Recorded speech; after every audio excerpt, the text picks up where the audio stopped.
to start streaming now. Did you get the visual? I talk about my life back then because you should understand that shit was miserable. I was making minimum wage at the mall, man, that shit was really pitiful.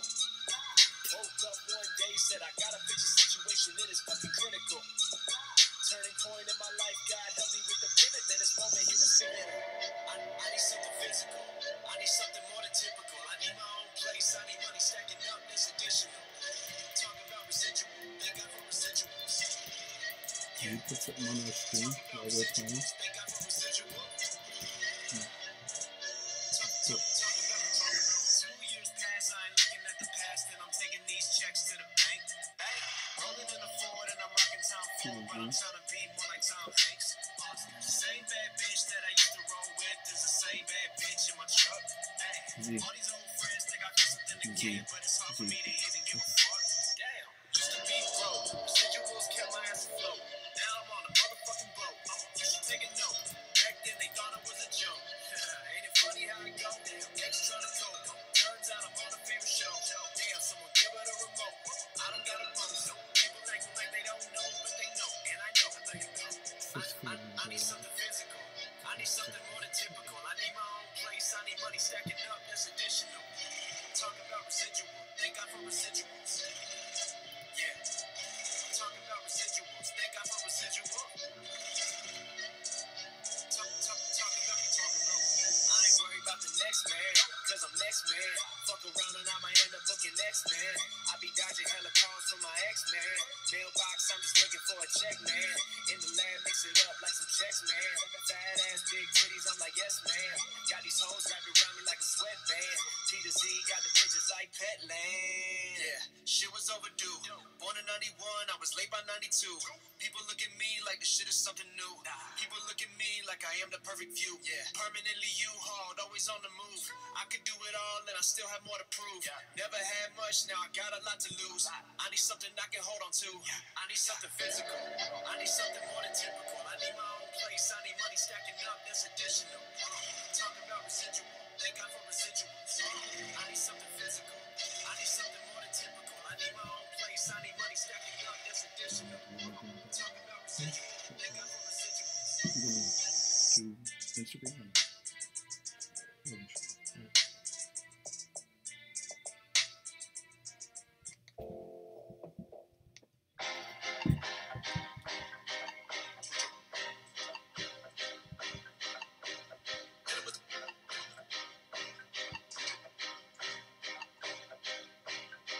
Switching whips, switching lanes, switch a bitch if she complain. Different visions, switch the frame, switch the rollie, switch the chain, switch the sleep, switch the beat, switch my mind, I switch the game. Gotta do this shit for you, that's Miami Hurricane. Who am I? I'm the guy, American idolized. I was 5, riding rhyme, fuck learning to ride a bike. I was grown, having thoughts of shit that I wanted to own. Now they all wanna be like me, that's that attack of the clones. I got deals to sign, I got hoes in line, I got them hanging on like a clothing line. City counting on me like it's overtime. Trying to buy a mansion by the ocean side. I never take a break. I'm trying to break the bank. I'm trying to break records for the break of day. Old friends tell me break a leg, then they broke my trust. Tell them break a face. Oh yeah, did it on my own. Yeah, baby acting phony, so I'm switching off my phone. You know what's funny? I think I'm live on my Instagram, not the Beast Mode Instagram. So why don't you end it? I am. Oh, goodness. Yep, 100%. What is going on? How we all doing? How's everybody out there hanging in there? Chilling. Thanks for Standing by. Hope you enjoyed that little taste of Peter Zimmerman there. That's from his album Z.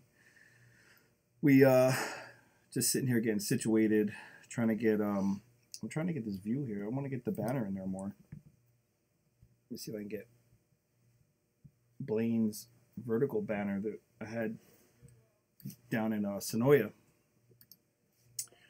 What is that? Oh, yeah. I like it. We're just putting a little fine tuning in there. David I'm sorry. I missed your call. We were going through all this stuff here, trying to get everything a little situated. We have a phone call coming in at 6:45 with a girl. Her name is it's Who is Chelsea. She does similar stuff to what we do. As soon as we get her on it situated, then we'll have you call and come on too, and we'll make it a little party. There we go. So yeah, that'll work. So just bear with us, Dave. We'll get you in. Just want to get all this other stuff set up. So yeah, let's go to YouTube now. Let's go to YouTube. Situated. Yeah. Sweet. Very nice. What up, Linda? What's going on, Gay? Yes, Gay, you were correct. That is that banner was made for us by Blaine. Yep. Very talented Blaine. I can never pronounce his last name right. Rincon. Rincon. And this is some of his artwork. This is his actual artwork he had. He had, I believe, both of these on display down there. We got some autographs on it, all over it. Jeremy Palco. That's I believe Eric over there. Down in the corners, Blaine's. We got a couple up top too. I can't read them from here. One is definitely Oscar. Oh, I can't see that one up there. Who is that? It says something in quotations. Something. It looks like Anchor. I'm not sure. But anyway. We have a lot of signatures. We got a lot of signatures. The other one, obviously, we have signatures on it as well. Yo, CJ. CJ, what's going on, man? Hey, CJ. So, yeah, very, very excited about that. Yes, yeah. So, like I said, we're going to have Chelsea call in a few minutes. We're going to go over the Fear the Walking Dead, talk about E3 a little bit, too.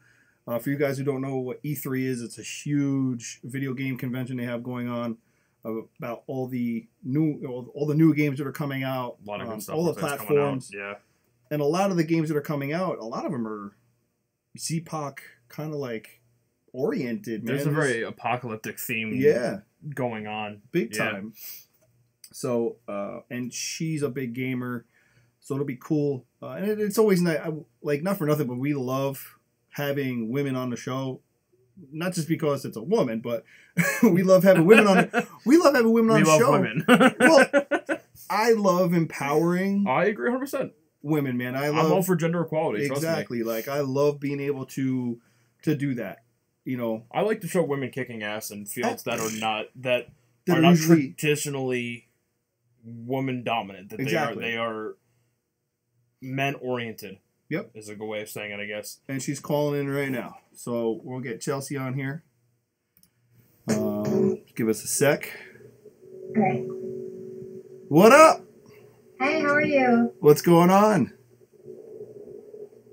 Nothing much. Just really hot out where I am. That's exhausting, I guess. I don't know. That's just like the main feeling. I hate summer.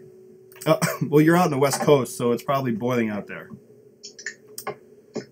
Yeah, you guys are in New York, right? Yep. And today's like a traditional, humid, 80-something disgusting day outside. Did you hear what Monday's going to be? I don't want to know. 96. Oh, that's okay. That's all right. I don't know. I can't do it. Yeah. So, everybody hanging out with us right now. This is Chelsea, and she is Who is Chelsea, right? I mean, that's what you like to go by? Yeah. So, go ahead and give us a little bit. So, who is Chelsea? Fill us all in. Because you're kind of, we talk through Twitter or whatever, through DMs and stuff and whatnot.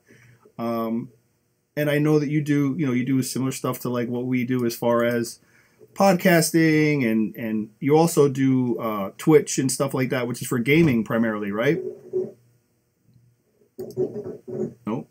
Did we lose her? Oh, there you are. Is it working? There's like a little bit of there's probably a huge delay because of Skype. But yeah, Skype always has issues. Yeah. Oh well, someone loves your hat, and I don't know if who was. Oh, that was Pi. We're gonna have some delay issues, I'm sure, because it's the West Coast and then it's Skype. There's that West Coast East Coast rivalry. What's that? Is it good better now? Yeah, it's better now. Much better now. Okay. I changed the internet I was using, so that may help a little. Oh, it helped out a lot, actually. Yeah. Okay, cool. Did you tap into the other neighbors? Yeah, I was like, I was like using basically my phone and our internet. So basically, was using two different internets. I don't know how it was doing that or why it was doing that. Just because we're live now, so it's like I'm going to cause conflict. Like every technology. Okay. Right. No, I gotcha. Ramit's here. Hey, what up, man? He's at work. Yeah. And he's on the West Coast now too. Yeah. He just finished moving and stuff. He was telling me so. All right, Chelsea. So go ahead and break it down for everybody. Who are you? What do you do? Yeah, that's a big question. My main thing is I don't know who I am. So I guess what everything like I do is about. How I got like involved doing like podcasts and stuff for The Walking Dead is I started doing stuff on Twitch just because I wanted to learn how to like do video games because I've never played any before. Mm-hmm. But it was me doing that. But then also I just wanted a way to talk about The Walking Dead. And I was like, I kind of got people here. We can just talk about it, and you can like set like an IRL, which is basically just like a little thing. Yeah. So basically doing the same thing. And I was like, I really liked it, so I started doing it more and more. And then I was like, wait, what if we actually try to get actual guests and like try to make it like an actual just Walking Dead show? Mm-hmm. And so I've been doing that for like I think just about 2 or 3 months now. Just like when we do a set night every night, just to talk about The Walking Dead, what happened on that episode, and break it down, and kind of do our own mini version of The Talking Dead. Okay. And then as far as gaming now, so how long have you been gaming for? Well, I used to like sometimes play little games like Pokemon with my brothers when I was younger.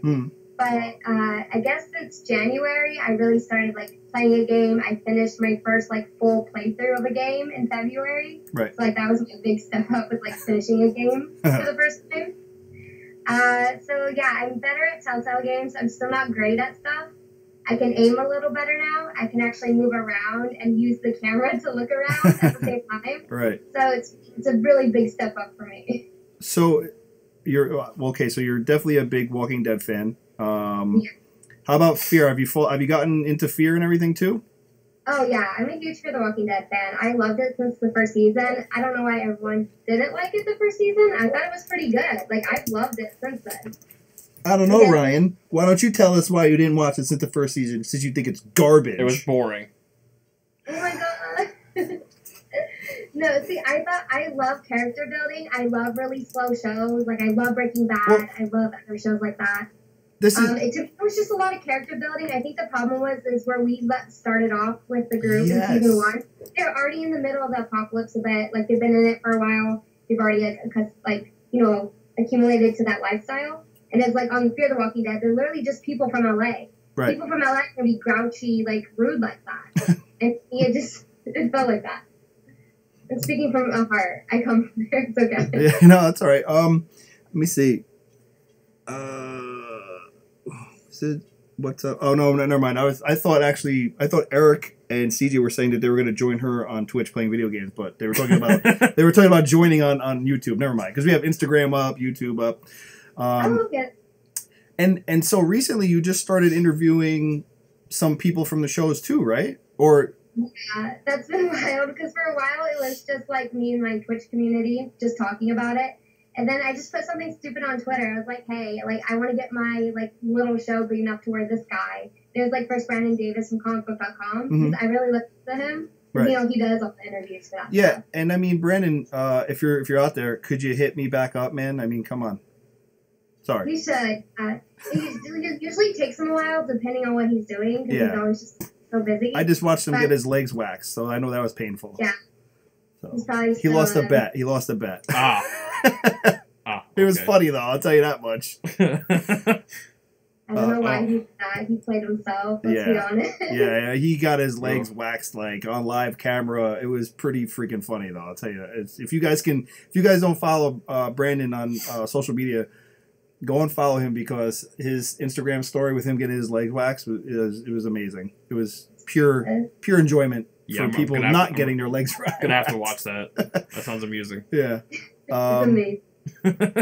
So, who did you just have on the show the other night? You had someone from Fear, right?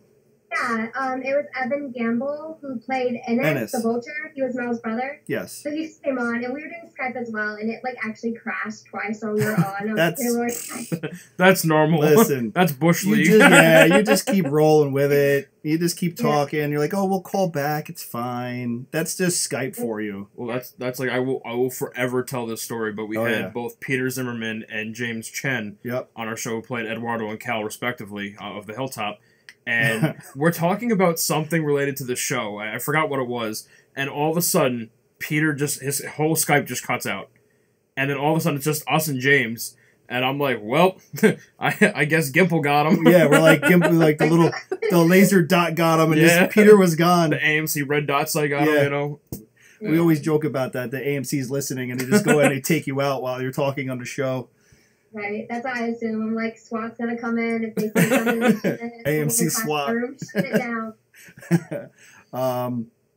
So we have some people that are watching that were on the show or could possibly still be on the show that I'm sure we could line you up with them. If you're ever interested in having some other other guests on your show. Because I mean, by no means you have a very large following. She blows us away 10 times over as far as her followers go. She's at like 14K. Wow. Yeah, we're babies. We're babies. She's like a grown adult, and we're babies. Great, my masculinity right out the window. I was waiting. And I looked at. I'm like, oh, cool, 13K. That's sweet. Yeah. But I mean, obviously, you found a niche. You got a different niche, and you do. She does a lot more than we do. Yeah. Yeah. So that helps too. We're also starting to branch out, though. Yes. We're getting there. We got Garrett from Fear. We're baby Groot, and now we're growing into adult Groot when we're going to branch.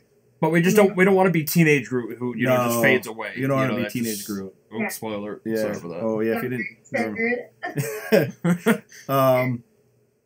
So you gotta keep working for it.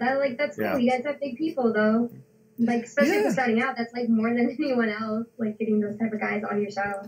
Yeah, and honestly, like not everyone. People are like, well, how did you even do that? And I'm like, well, I don't know. Number one, number two, we have our followers are very, very into what we do, and they also are the type of people who go to every con that you possibly can, and when they go to these cons, they literally tell the people, "Hey, you should go do this podcast because these guys do a show and blah blah blah, and it's great interaction with your fans. Fans that maybe can't come and see you or whatever."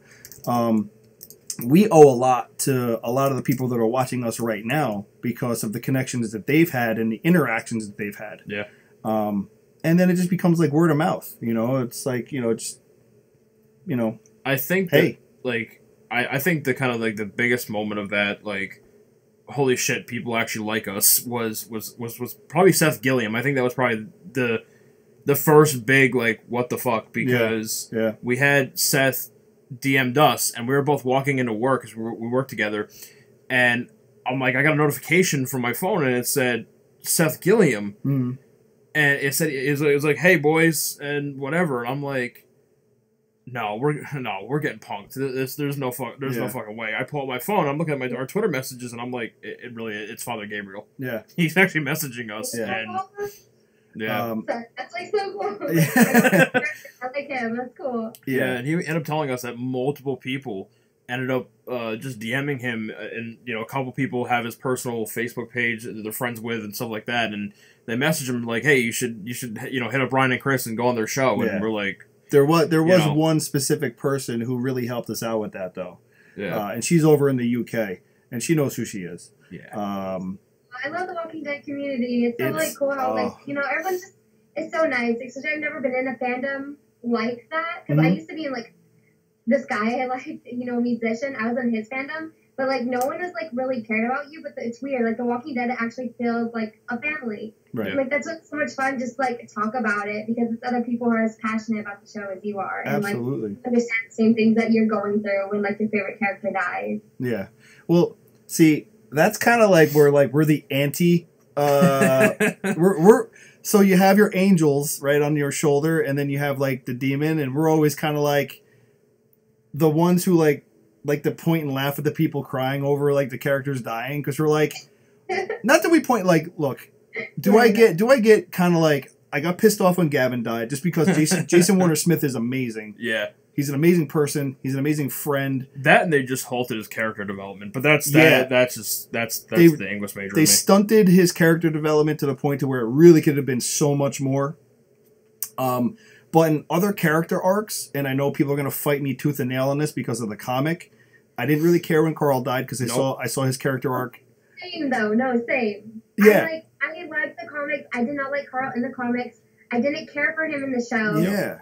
It was like I didn't really care that he died, and I felt bad. I felt bad for Rick on the show. Yeah. But like personally, I was like, okay, he didn't do much for me. Yeah. I mean, I really didn't. I didn't care when Glenn died either because in my eyes, Glenn. But Glenn is the one character I feel needed to have that comic book death. Yeah. Yes, because if you agree with completely evaded him dying that way, then you really threw a wrench in the system. Not only that, but Glenn needed to die in such a gruesome way to progress or the kind character of like who forcefully Negan is. progress Negan's character as well as Maggie's character. Right. And I kind of feel like they're screwing her character right now, but that's another story. But that was kind of like the fuel for the fire that gave her that little, last push to say, you know what, I'm done fucking around. Mm-hmm. She's going 100% badass right now. Yeah. And she started to. Right. And that's how Carl was for a while there. And I kind of feel like I subconsciously knew he was going to die before he actually did die. Mm-hmm. Because at like seasons, like I think 4 and 5, Carl was really kind of like building into character. Right. And then all of a sudden, boom, off a cliff. Mm-hmm. And they stopped. And they made him this whiny little Mm-hmm. dick who had no balls. Yeah, actually, you think about it. Yeah. And I mean, pardon our language, we usually don't curse. I'm sorry, I'm very passionate about this. Yeah, but if you think about it, Carl was a penis without the figurative balls attached. That's it. Sorry. She's like, that's really, he was ballless. He wanted everyone to hold hands and skip down the road together in roller skates. And then he jumps on the back of a truck to go back to the sanctuary with Jesus. Yeah. And I think for 5 seconds he's going to redeem himself when he starts gunning down saviors. But then all of a sudden he stops, puts a gun down, and goes, okay, I'll walk with you, Negan. I'm like, yeah, I'm done. Yeah, it just I think wasn't. that's something a lot of people don't understand who I think like who aren't as big fans. It's just because they care about the characters, but they don't care about the show. Because personally, I felt when Carl died, I thought the show got like better with like Rick's reason to do stuff. Not better, but just like Rick's motivation. There was a motivation because like in the comics, there's really no motivation for Rick to keep Negan alive. Mm-hmm. To me, I felt like that was kind of missing something. But now I understand why Rick wanted to keep Negan alive, because it is in honor of his son, and everything he has done up to this point has been for his son. Yeah. And so still continuing it by that. So like, I understand why Glenn had to die. It just still hurt me, because that was my favorite character. Like, it still hurt. I mean, I understand why they do what they do. Yeah. And I kind of... When you read the comics, I'm sorry if you haven't read the comics yet, but when you read the comics and you see the way that Abraham does die, reading the comic, it's kind of like anticlimactic. He got a much better TV death. By Daryl. Yeah. And who got Denise got his death. Yep. Yes. So I mean, it was, to me, I like seeing the way that he went out in the show. He got a much better death in the show than he did in the comics. Yeah. So it was more meaningful. There's give and take, you know what I mean? And so, all in all, let me ask you this. This whole... Oh, sorry, General Cat fell down. Damn it. We'll have to pick it. Well, it's okay. We'll get him. If I don't pick it up now, I'm back on the list. I've been working very hard to stay off the list. General Cat, he hasn't gotten out of his seat yet to pick up your picture. Shut the fuck up, Chris. We'll talk about General in a minute. I'll let you all know about General Cat. I just realized my computer's unplugged. Let me turn that on before my computer dies. Okay. I agree about Glenn, especially Carl. Yeah, I do. I kind of, Abraham, but I do think Abraham had a much better death in the show than he had in the comic. Yeah, for sure. So, Season 8, All Out War. What is your overall rating of that season on a 1 to 10? Probably, I give it like a 7 Yeah. or an 8. There's a lot I liked about it. I did like it because, again, I do like more story building. I do love seeing the characters go through stuff. It's just like a lot of the characters made me really mad and their choices and stuff. So I felt really torn the whole way. I did like the season finale a lot, mainly because Negan got his throat slit. And to me, I was very happy about that. Right. Again, I'm a big, Survivors fan. Anything Survivors, even though I know, like, other people, like, see it their way. I'm just, like, still, okay, it's whatever Rick wants. I'm going to go with that. Mm-hmm. I don't know. I liked it. I really didn't understand why people thought it was too slow or boring. Because to me, like, following those characters and learning more about them was never boring to me. Yeah. See, that's a good explanation. I think, so for me, the war... When you read into how long this war lasted, do you know how long this war actually lasted in real time? It's only a couple weeks, isn't it? 5 days, about a week. 5 days? Okay. Yeah. Apparently, if you can go back and count the days into nights with the sun going up and down. Yeah. So that whole season 8 took approximately, let's say, 5 to 7 days. Mm-hmm. Now, when you put that into like realistic thought, that was the most long, drawn out week I've ever witnessed in my life. I know they had to do a lot, but it just seemed like they were just stretching it, trying to milk this, and then the finale to be over in the snap of a finger, and you were supposed to have this.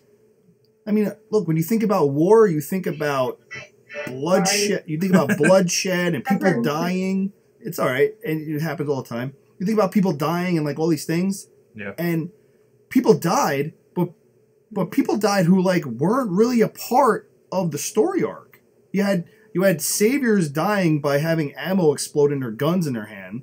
Yeah. Which in real life doesn't happen. But even if in real life their guns actually exploded the way they did, every piece of fragment, they would have lost their fingers. They would have lost part of their hand. Right. Possibly amputated below, above the wrist, but they wouldn't have died. Bullets would have had to fly out of the gun through their heads. Literally. Or the shrapnel would have had to like go through their eye orbital socket into their brain, and that. Yeah. So is it a Saw gun? I don't know if you saw Saw. Yeah. Oh yeah. Thinking when they were talking about the plan, I was like, how are they going to make reverse guns? But yeah, no. So, and not only that, but like, I just really want to say this really quick, that my biggest pet peeve about the entire season 8 was Negan versus Rick. Not because I didn't like it, like, cinematically, I thought it was awesome. Yeah. But here's the thing, in the comics, if you go back and watch that, he scrapes Negan's neck. Yeah. In the show, he slit his throat. Right. Yeah. And I'm sorry, but we both work at a hospital, and I know for a fact, if that happened, guess what? You're probably not living, and this is like pre-apocalyptic. Yeah. So post-apocalyptic, very slim to none chance you're actually going to survive. Yeah. Sadiq save him, and he's like, all right, He's like, all right, bro, I got you. I have some leaves from this tree. All right. I could probably get sap and maybe make a bandage. I'm not really sure. Well, I'm going to figure it out. Yeah. I'm not a doctor or anything, but I'm going to figure it out. Yeah. I mean, he is a doctor, in the comic, but he pretends that he's not. Right. So he's going to die of staph infection. Yeah, more than anything, right? Literally, he's going to die. That's going to be the end of season 9. Negan dies. Like, I'm going to die from an infection. Yeah. I saved him from the cut. He's going to die from tetanus. But it was a piece of glass. But oh, you're right. Yeah, you're right. It was glass. But still. I just overall, I was so hoping for so much more. Yeah. And they have such an abundance of characters and talent on this show, which now obviously we can see that that's going to be ending for 2 people coming up in season 9. Yes, 2 main characters. 2 main characters, which, not for nothing, once again, I know everyone's going to send me hate mail and tell me I'm an asshole, but I'm really not upset about it. Unpopular opinion incoming. Yeah, I'm really not upset about it. Look, the reasons for Andrew Lincoln not wanting to be there no more, I'm perfectly 100% fine with it. Not a problem. The whole situation with Maggie, on the other hand, I don't know if that's money talk, money situations, or whatever. But she's also got that new show. But she also did pick up a new show. Yep. She's got movies coming out. She's got a she's got a lot going on. And honestly, not only that, but like one show that I absolutely love that I compare Walking Dead to frequently is Game of Thrones. Mm-hmm. I think they're very similarly styled as far as their writing and everything, and it's the same thing. You don't know. They're not afraid to kill off your favorite characters. I mean, spoiler alert, but they killed Ned Stark, like second season, I think it was. And they're like, yeah, we did it. Okay, whatever. And people got over it, And they're not afraid to kill off any of your favorite characters. And that's how The Walking Dead is getting. And the problem is that people don't like that for some reason.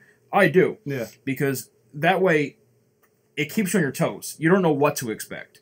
It'd be very easy for me to sit there and say, well, obviously Rick and, Negan and Maggie and Glenn are not going to die because they're main characters. Mm-hmm. Like 90% of Hollywood, they're not going to kill the main characters. Yeah. Obviously, Walking Dead and Game of Thrones don't care about that. Right.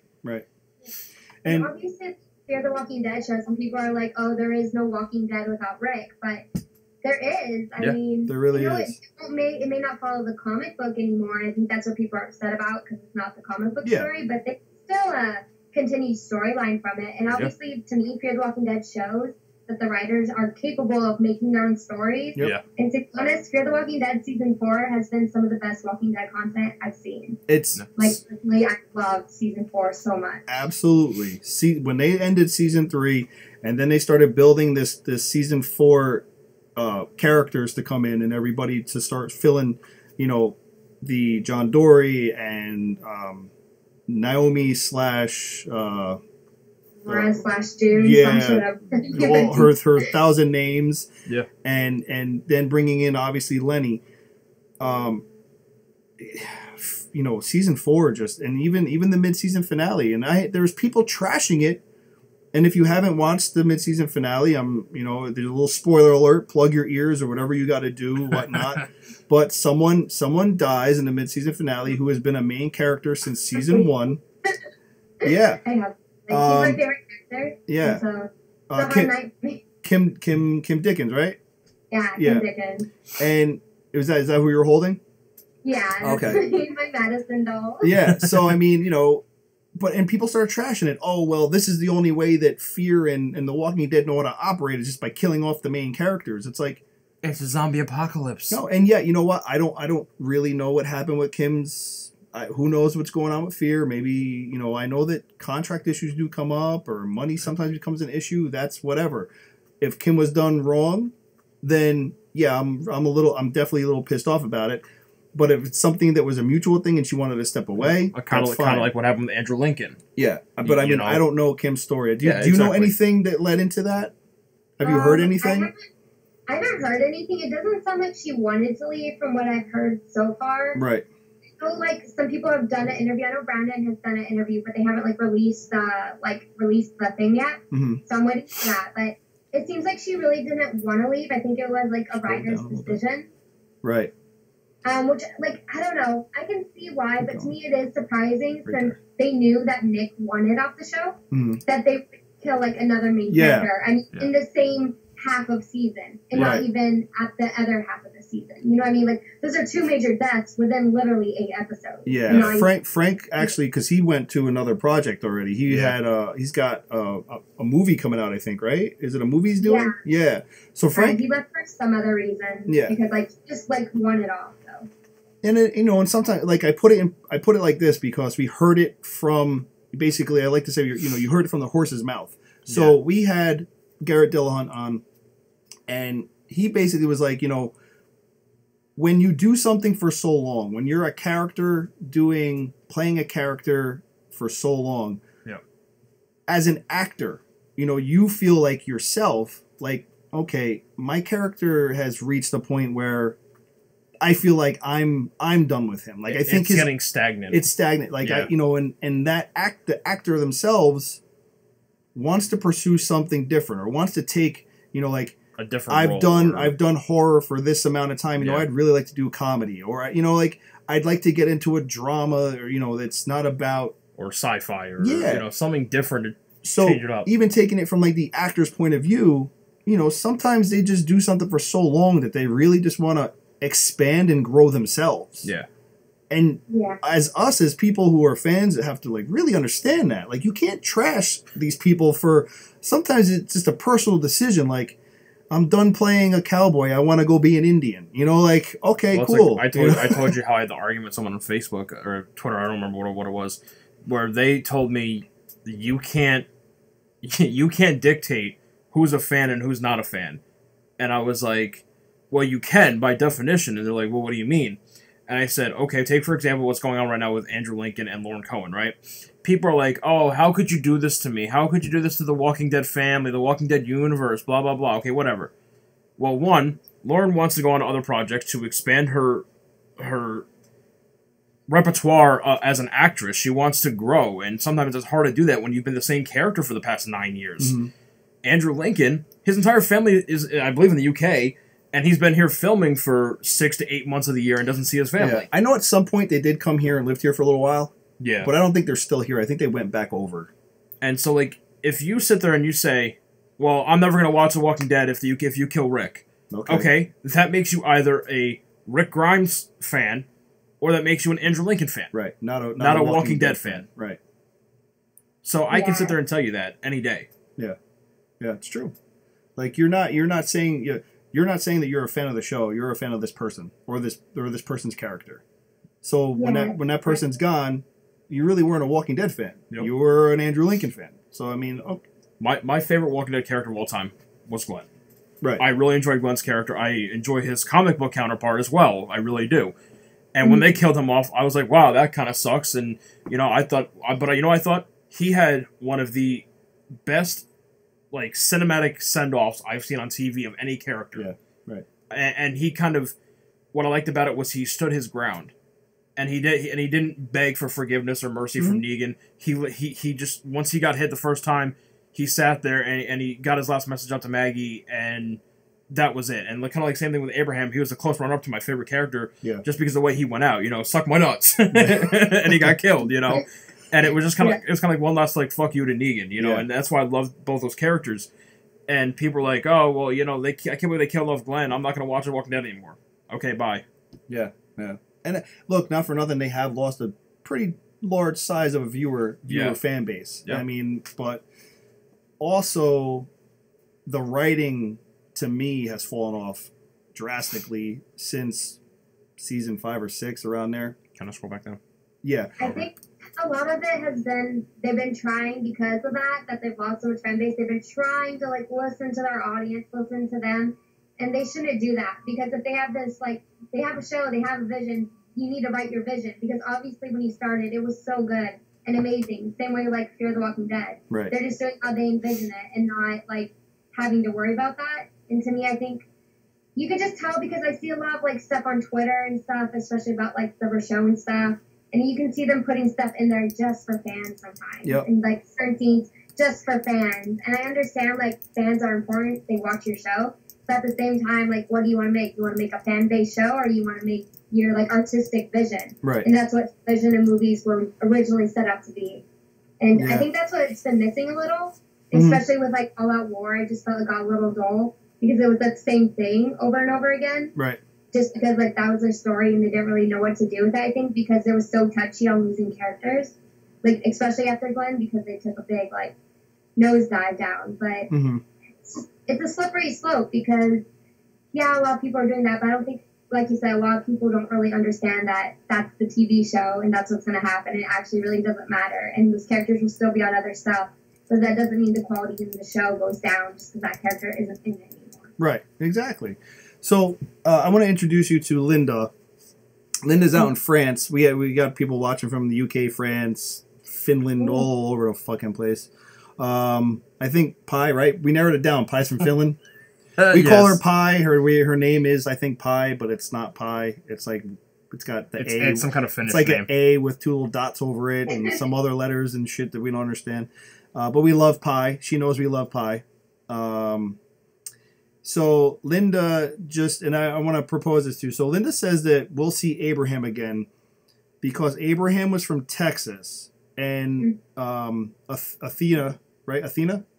Is it Athena? Yeah. she thinks that they've crossed paths in that universe, so to speak, because Abe was from Texas and them being in Texas. She thinks that at one point we might see Abe on a video cassette. Yeah, because one of the tapes said Abe and Doctor.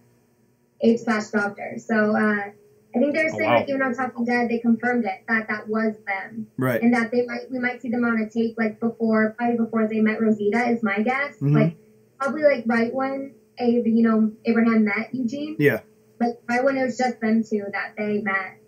And like they're gonna be on a tape somewhere, and that'll probably be like another little mini crossover. Very cool. So now, and out of all the characters on the show, Althea's like hasn't been like one of my favorite to gravitate towards, besides the fact that she drives a really badass vehicle. And can I please set this straight for everybody? The vehicle she drives does not consume gasoline, so you wouldn't have to worry about running out of gasoline because the truck is diesel. Just want to put that out there. It's a diesel vehicle. In order to run out of diesel, you would need to run out of houses to go to and any kind of tanker you could find on the roadway. Because diesel vehicles of that type can run on called home heating oil. So you can go up to any house, tap into any oil tank, and put that fuel into that vehicle. Won't run out of diesel. That fast, at least. There. That's such a good idea for the apocalypse. I know my dream car. I'm gonna jot that down. Get a diesel type engine or whatever it takes, whatever you call it. You want to make sure it's an older model diesel vehicle because the newer trucks can't do it. So anything built up to like 2005, 2007 ish, you can use home heating oil as fuel for your vehicle. Not to interrupt, but what? For Chris. Hey, Chris is here. The German Abraham's watching. That's our sign for we love you. Yeah, we love you, Chris. We love you. He's on Instagram. So have you gone to? I saw you were trying to get some insight to E3 the other day.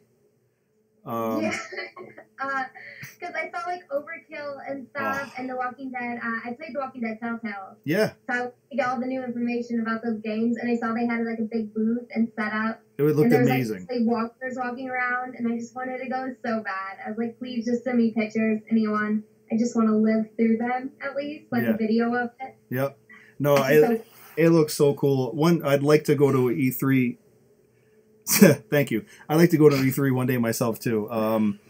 Yes, Hercules, I do know my automotives. I'm not, a hick or anything like that, but I know my shit. So, from Virginia. From Virginia and Hippopotamus. Hippopotamus? Hip-hop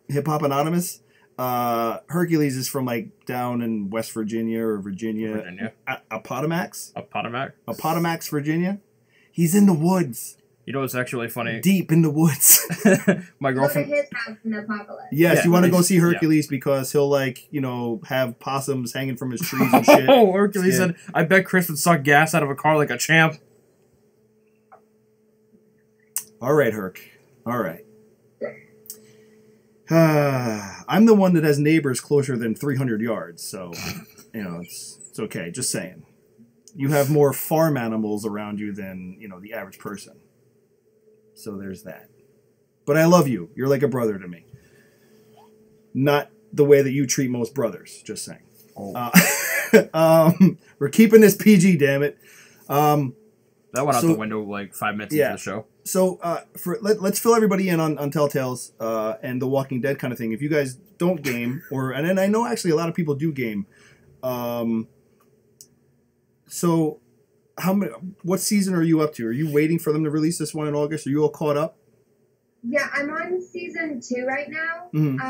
Because I was playing season 1 like back when I had a PS3. And so I had to recently replay it for PS4. So I've only gone through 1 and 2. And also I'm streaming it for like a YouTube channel I work for. Right. So I'm waiting to do it with them, to do season 3 and 4 with them. Oh, cool. Very nice.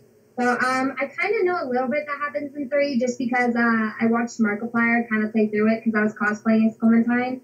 at like a convention. Okay. So I just watched him play through it so I can see like her look and what she looks like in that season. Yeah, I mean, I was able to play 1 and 2. I'm going to be honest right now. Like, I haven't gone past an Xbox 360 just because my life hasn't let me go past an Xbox 360. So I was able to play 1 and 2, and then I played Michonne's story. I played 400 Days? Yeah, so good. I haven't gotten past season 2, I think. Yeah. Michonne's story is really good. The 400 Days is pretty short. It's so short, though, the 400 Days one. Yeah. I just love what ties into season 2, though. Yeah. It's really so I don't have anything past that. I saw some of the stuff that's like on mobile, like on your phone, but I'm like, I'm not about to do that. But Telltale I makes play all the mobile games. Huh? Like, that's the only mobile games I play is the Walking Dead ones. Like No Man's Land, the Fear the Walking Dead one. Now, is Telltale, but is like Telltale's worth it? Like, if you were to do like what do they have on there? Beyond. I was looking it up the other day. Remember, I was at work and I was like, what can I play? And I saw it. Yeah. I was looking in the App Store, and they have season 2. Then they have another one. What's the one they came out with for mobile? The one with Clementine in it. And I can't remember. It's a new one, but I don't think I have that one. Yeah. Probably just Yeah. get it. It's like $5 or something like that. Yeah. Yeah. They're like coming out with The Walking Dead Our World, which is kind of like a Pokemon Go for The Walking Dead. Right. That's pretty cool. And how is that? Is that all right? It hasn't come out yet, but you can like pre-order it on the App Store. I already did that, but I mean, it looks fun because like basically you just go around and you catch like items and you have to kill walkers when you see them. Sorry, we're gonna plug in something. We're plugging in a phone for Ryan. We're on Instagram Live, but I just realized my phone's at 15%. It's the New Frontier one on mobile. Yeah. Okay. The New Frontier. Okay. Yeah, and that has Clementine in it as well. But I mean, I think you can actually get most, if not all, Telltale games on mobile. On mobile? I'm pretty sure you can because I had the Game of Thrones one on my tablet. On the iPad, but it didn't like.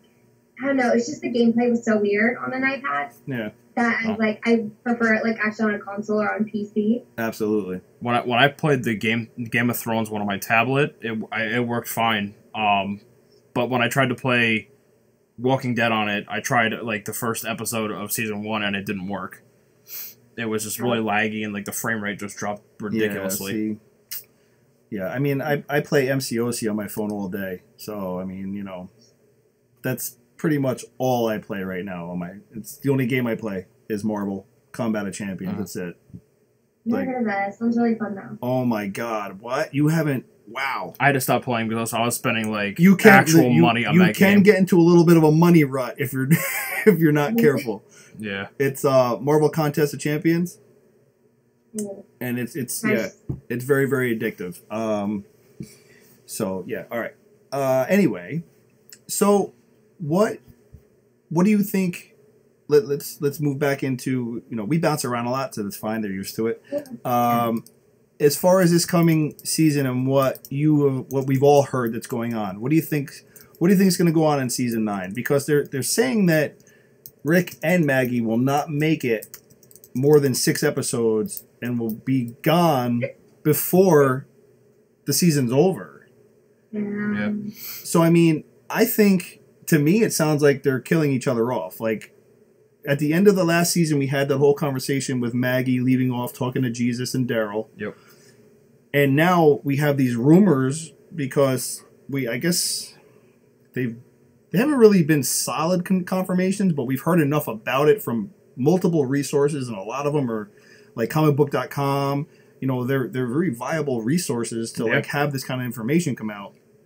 So I love comicbook.com. That's where I get a lot of that's where I research a lot of my stuff. When I hear a rumor about something with a show, I go to them. Yeah. Honestly. So it's almost like, that's kind of like that's my confirmation. If it was on comicbook.com, more than likely it's going to happen. It's going to be accurate, so it's just like I don't know. I honestly think it's going to come down to the way they make it sound, and it's probably the way they want you to think about it. But it just sounds like Maggie and Rick are going to end up in some kind of struggle where they kill each other off.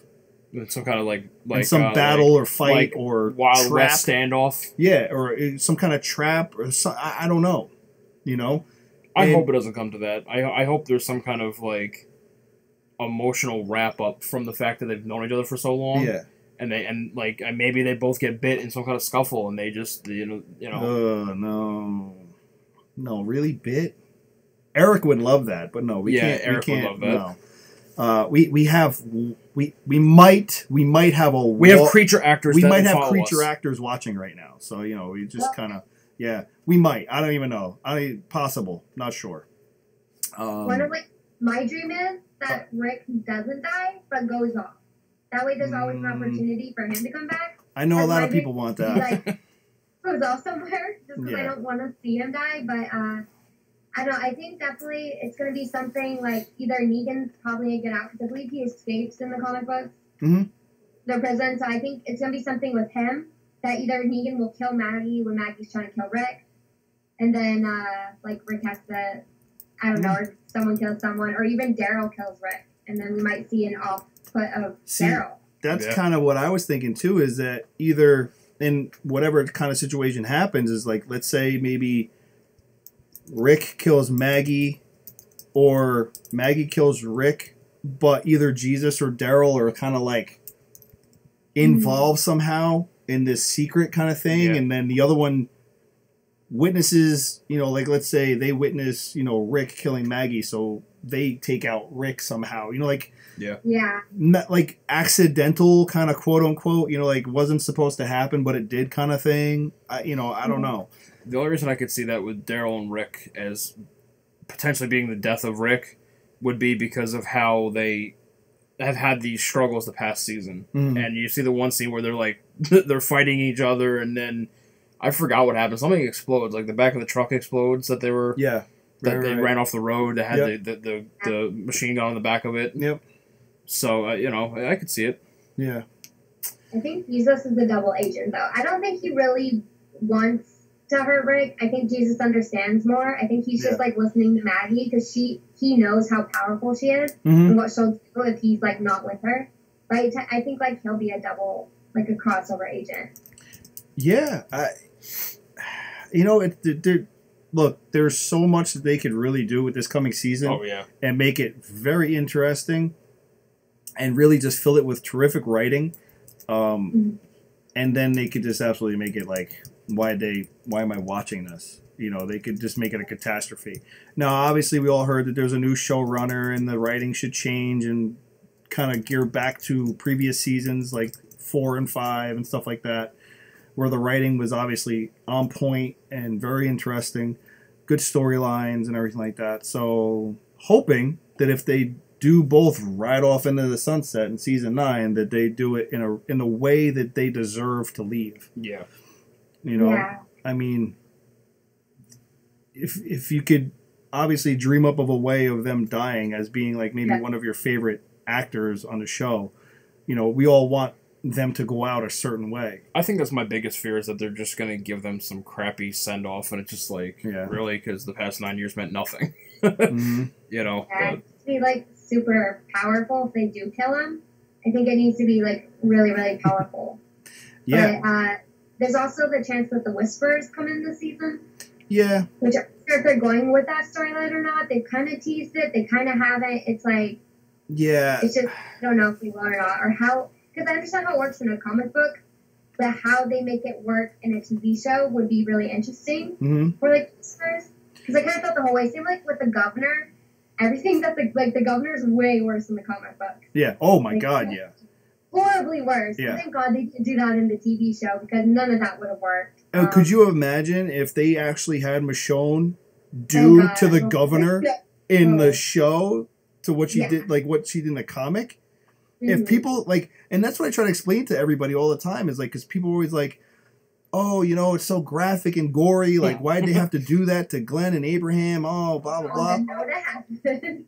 If they would have even done a third of what Michonne did to the governor in the comic book, these people who have never read the book would be running for the hills, man. Let me tell you something, because what she does to him in the comic is just wow. It's wow.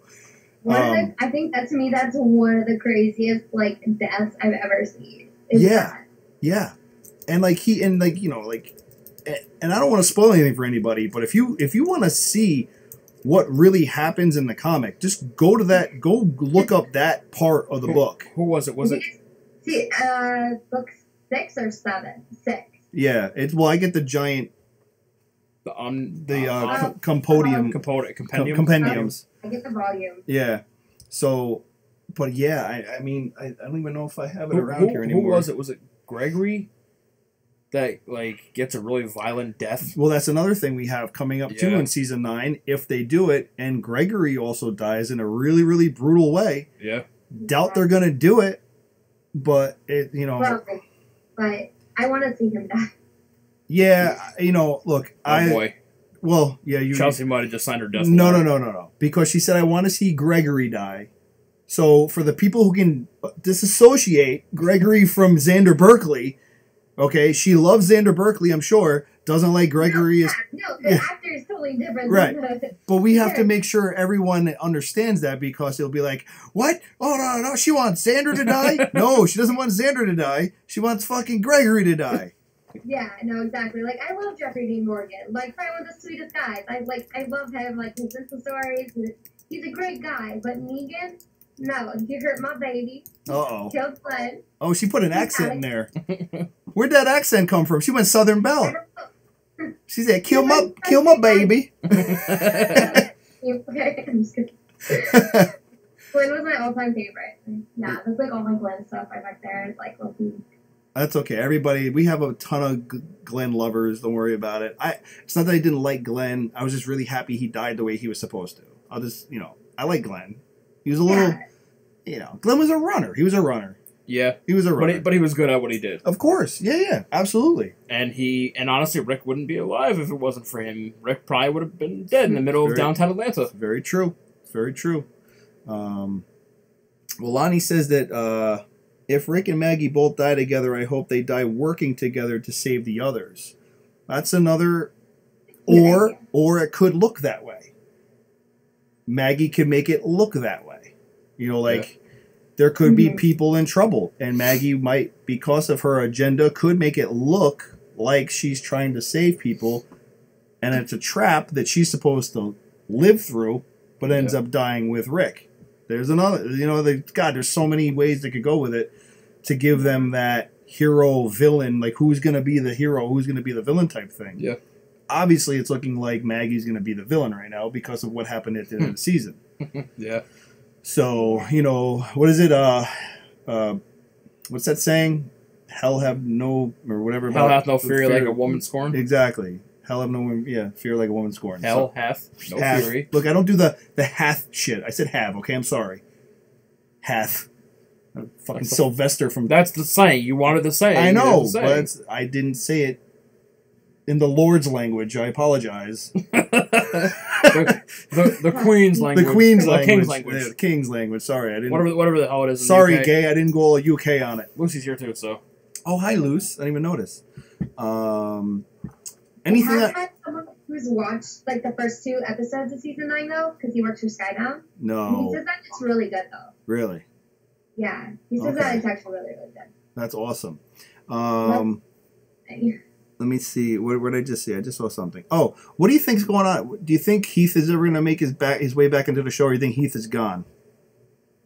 I'm sorry, who would you say? Heath.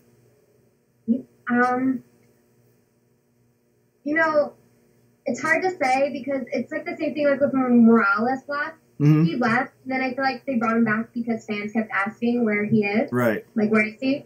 So they did the cute turnaround, like, literally 6 seasons later. Mm-hmm. And dead in, like, 3 minutes. 30 seconds of screen time. Yeah.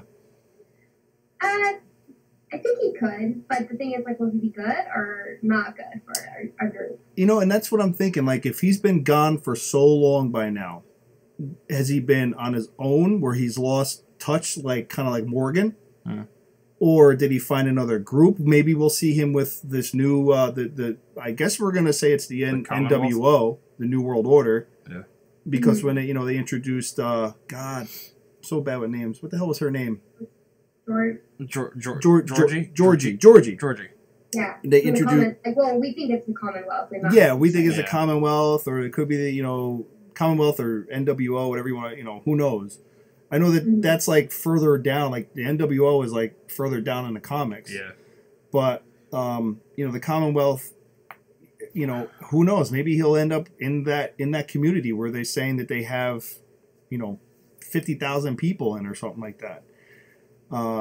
We know that they've constructed or they are building the windmill and everything in Sonoya and stuff like that. That's under construction. So apparently they've gotten this book from Georgie, and they're going to start building these plans.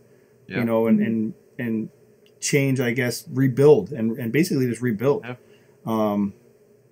As far as Negan's people and the sanctuary and everything, do you see them playing nice in the sandbox, or what do you think? Do you think there's going to be a little uprising? Rocky Road. That turnaround was way too quick for me to believe. It that really turnaround, was. they're like, we give up. Okay, we work with you. Like, I can understand some of them, like the ones that have been at the hilltop. They've been there for like a couple days, for a day or so. They've seen their side and the other side, so I understand some of them. But obviously, even half of them chose not to when they had the opportunity to stay at the hilltop. They chose not to. So I can't believe that all of those people would just all of a sudden give up completely, just because they saw some hands get blown off. Yeah. I think, if anything, like that could be a reason too. Like there's an uprising, and like that could be how Maggie or Rick goes, like by the turnaround of them or something, and they have to end up killing off the rest of the saviors. Yeah, we talked about this, and it's just Yeah. like we just don't see every one of them playing nice. Like there's gonna be people who are really faithful to Negan. Jailbreak attempts, something. There's got to be some Failed kind rebellions. of like there's got to be something. Some people in there that are like not happy about what happened, and they want to get him out of there. Because some of the people who are just workers, who weren't like on his army or weren't like one of his wives, those people may hate Negan. Yeah. And they have good, but the people who are just workers and families, they had a reason to like Negan, because if they play nice with Negan, Negan did save them, and that was a good thing. So like, there's got to be some people that like won't be happy with the way that like Rick or the Hilltop are trying to run things. Right. So, all right. So Maggie and Rick are gone, right? And Linda just pointed out that we've kind of been hearing that Enid kind of picks up more of a lead role coming into through season 9 and stuff like that. I think she's a traitor. I think that's out the window, bro. I don't know. I don't trust her. She hasn't done anything not to be trusted. I know that there was this thing where everybody thought Enid was a double agent and she was a savior and maybe and she's all part of these the things. Commonwealth. No, she's just too naive for anything. She's loyal to people who are loyal to her and help her. And I think she's going to have to be on a side of where she's going to have to choose a side, Rick or Maggie. And obviously, I think she's going to go with Maggie because she feels she owes it to Glenn. Yeah, to, maybe. Take care of Maggie and her baby if it comes. Yeah.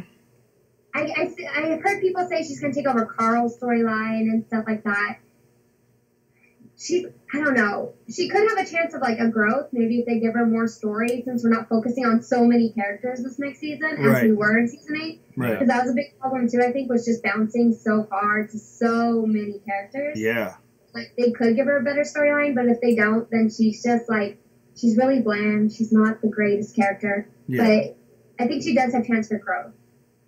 I would be totally on board for like a James and Peter like separate story arc. You know what I mean? I would love to learn more about Cal and Eduardo. Cal and Eduardo, in the Walking Dead kind of thing, where it's like you like their story and to see like how because they're brothers in the book. I believe they're brothers in the comic, right? Aren't Cal and Eduardo either they're brothers or they're like brothers or something like that in the comic? I can't remember because it's so long ago, but they're close in the comics, obviously. Mm-hmm. So like I would love to see this spin-off, just like the the Calwardo spinoff. Show the bromance. The Calwardo of The Walking Dead. That would be fun to me. I don't know. I would just probably just those two on screen. Yeah. Together, I would just have to laugh. Even if it wasn't funny, I'd still laugh. That would be like that would be like oh my god. I hate when I draw a blank like this. What's the White Castle movie? Harold and Kumar. It would be like Harold and Kumar of The Walking Dead. It would be like Calwardo, White Castle style of The Walking Dead. I just see it like just being an adventure that would just have like so many mishaps. Yeah. It would just be a mishap adventure with obviously walkers. But you know what I would love to see is, you know, like how American Horror Story, how they take each season is different. Yep. But it's still like in kind of the same universe sometimes. Mm-hmm. I would love to see that for The Walking Dead, where we do follow different characters and different storylines just for that one little mini series, or how many episodes, 3, 4, like the Vultures from Fear the Walking Dead. I would love to see just the Vultures series. Just about how they got from where they started with like Mel and Ennis to how, you know, they got to the stadium.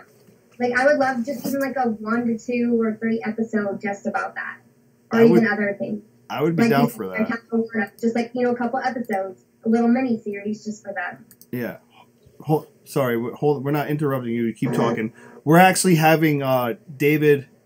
David's going to be coming in on this. David is he's going to be right next to you on the screen as soon as we get him to come in. But David is a Rick Grimes cosplayer. Oh, that's so cool. And he won down in Nashville. So as soon as we can get the screens to split, we'll see what happens. Is it happening? David, are you there? I'm here. We can hear you, but we can't see you. Is it Skype? I don't know. Yeah. Oh, there it is. Hold on. We got the screen split. All right. You're gonna be sitting right next to Rick Grimes in a minute. It's gonna be amazing.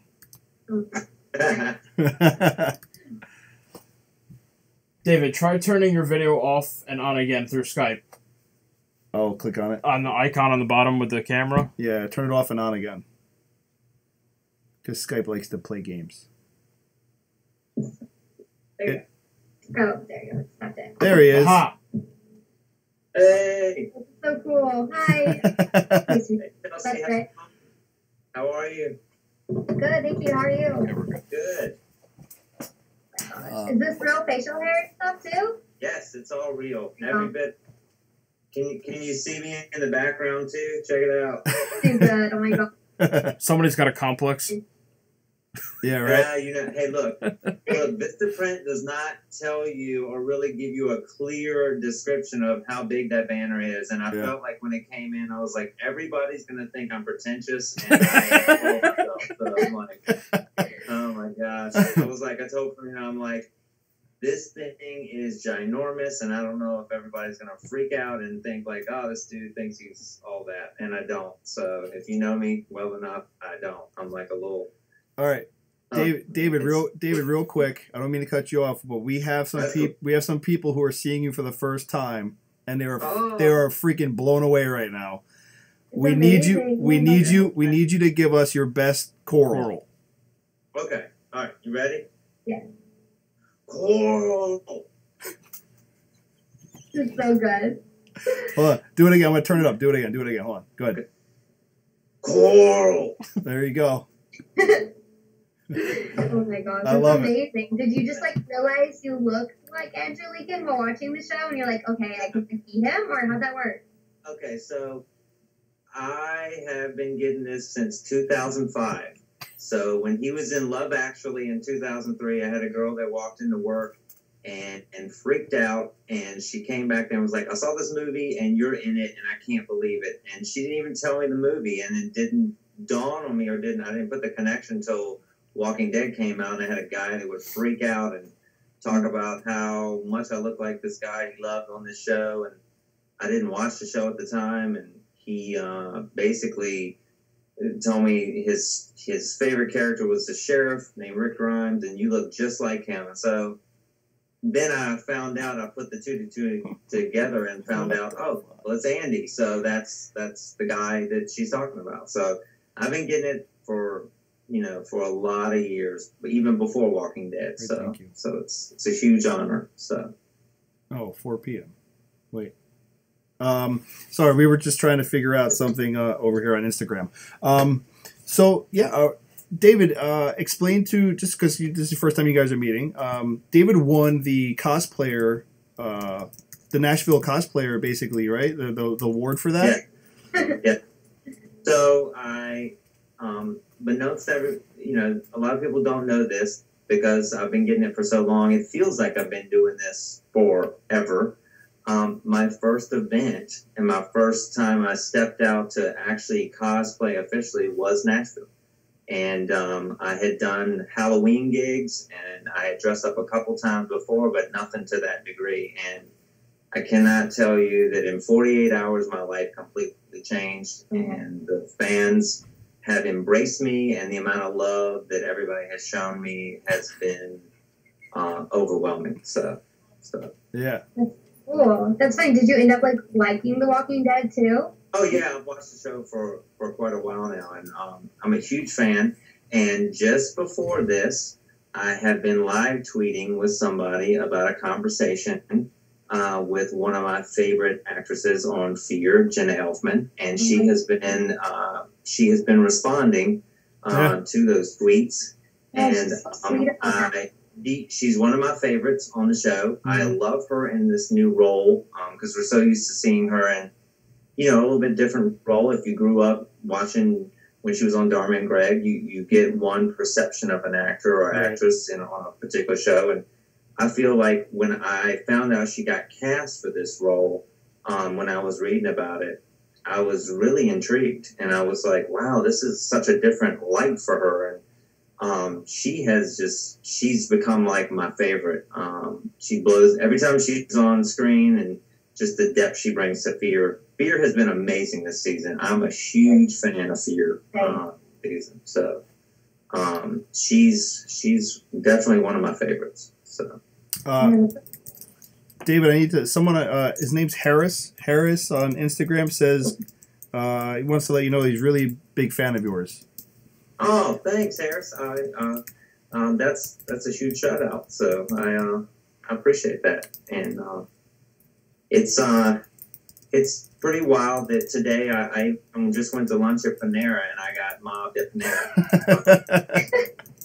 So, yeah, I mean, that's how the name came about because every day somebody thinks I am either the actor or how much I resemble Rick Grimes. So it's really cool. So you practice an English accent, I can do an English accent occasionally. This is my normal accent. I am from Virginia, and by the way, you pronounce that Appomattox is how you pronounce it. So it's okay. It's okay, man. It's okay. I got back from there. In New York, it's potato, patata. Tomato, tomato, Appomattox, Appotamus, hip hooray. I got your back, buddy. So it's just How do you pronounce that again? It's Appomattox. Appomattox. So, yeah. Nope. Napa know-how? Napa know-how. Yeah, Napa know-how. Well, it's the Civil War. That's all where the Civil War was fought. So that area is right where I grew up, about an hour from there. All right. That's where our boy Hercules is.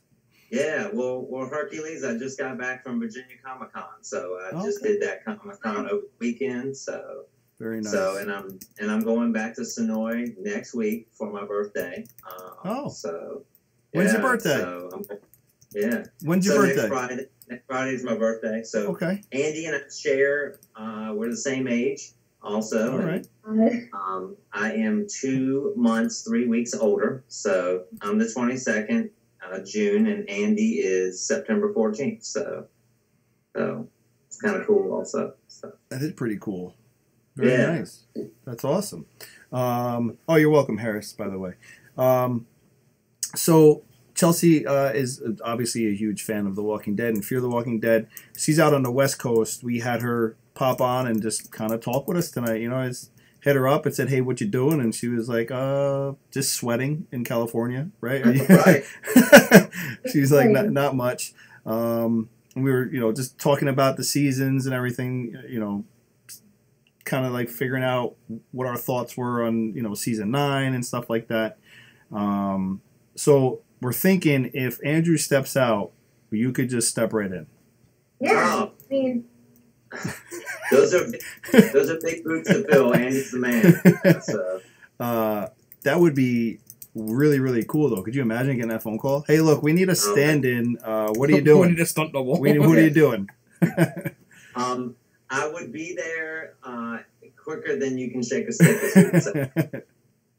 there was someone, my friend, my sister-in-law's friend actually looks like John Boyega from Star Wars. And, John Boyega, he was reaching out to John Boyega about it, and John Boyega actually, ended up inviting him out to the Star Wars red carpet to go with him just because, they became friends over the fact that they look literally alike. And that, they're the same height and everything, so you never know. Reach out to Andrew Lincoln. Things can happen. Yeah.